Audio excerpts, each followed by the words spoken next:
کائنات کے سجانے سے قبل رب کائنات نے نور مصطفیٰ کو بنایا، آقا علیہ الصلوۃ والسلام کے نور کو بنایا، اور اس نور سے پھر ساری کائنات کو بنایا ہے۔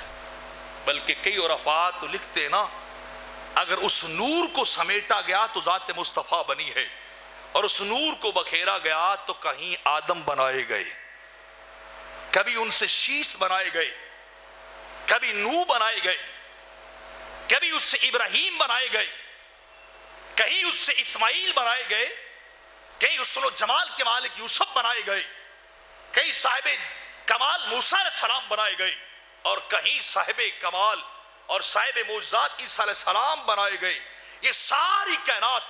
ان کے نور کی خیرات نظر آتی ہے۔ رب کائنات نے نور مصطفیٰ کو بکھیرا تو کائنات کو بنایا ہے، اور سمیٹا ہے تو ایک ذات مصطفیٰ کو بنایا ہے۔ تو ساری کائنات کے اندر سرکار کا نور چلتا ہے،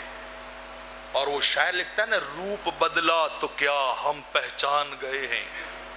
روپ بدلا تو کیا ہم پہچان گئے ہیں، تم ہو نور خدا ہم جان گئے ہیں۔